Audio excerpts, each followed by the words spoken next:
Taliban swept into Kabul and captured it like never before. They drove the government of Kabul out and captured it. They then went on to execute their former leader, Najibullah. But that's not all they did. They created terror and havoc like never before.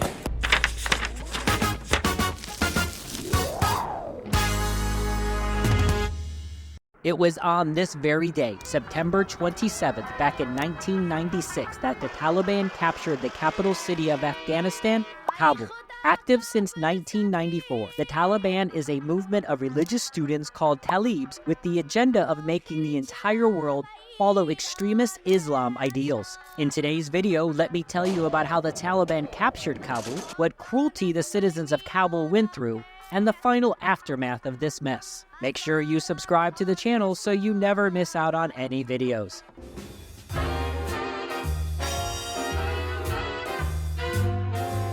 The Taliban movement began in the early 1990s, but they emerged as a credible militant force in 1994 under Mullah Mohammed Omar. On September 27, 1996, they seized Kabul. At this point, a majority of the government's military withdrew to the south instead of street fighting. On this day, Omar declared that he was the head of the Supreme Council of Afghanistan, with almost 80,000 fighters who know way more about AK-47s than Instagram. Their aim was to capture Afghanistan and re-establish an Islamic empire. But when they entered Afghanistan, the Afghan forces did try to hold them off. More than 70% of the Afghan population has cell phones. I know that, unlike you and I believe, there are places in the world where people have no phones, no TikToks, and no Instagram Reels, which is super weird, right? But the Taliban had it all planned out. They used Russian-style information warfare. This meant they set up hundreds of fake accounts and bots. They then used these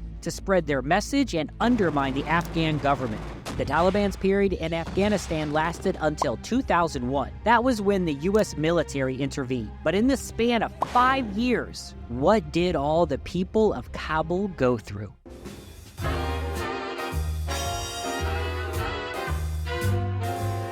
The Taliban flooded social media for the Afghans with two choices: surrender and live, or die and wonder if the Taliban would kill your family next. They really relied on terror as their main strategy to gain control. The Taliban used vehicle-borne IEDs, which are high-value attacks, to terrorize the population. They also executed countless covert assassination programs where they targeted and killed society leaders, military leaders, and pilots. They really had every single detail planned out. The Taliban neglected social services and all other basic functions. Instead, they imposed coercive laws such as requiring women to wear head-to-toe burqas, banning music and television completely, and even jailing men whose beards were too short. They imposed a harsh brand of justice as they made their footing stronger in Kabul. They established all regulations based on an extreme interpretation of Sharia law. There was no constitution, no rule of law, and no independent judiciary. Political killings, torture, rape, arbitrary detentions, looting, abductions, and kidnappings for ransom were all the norms. Taliban completely infringed on citizens' privacy rights. And I have to tell you, believe it or not, their punishments were wild. I mean, beyond what your imagination is capable of thinking of. Unfortunately, there were public executions, and even amputating people's arms and legs or beating up citizens on a regular basis. It was the worst.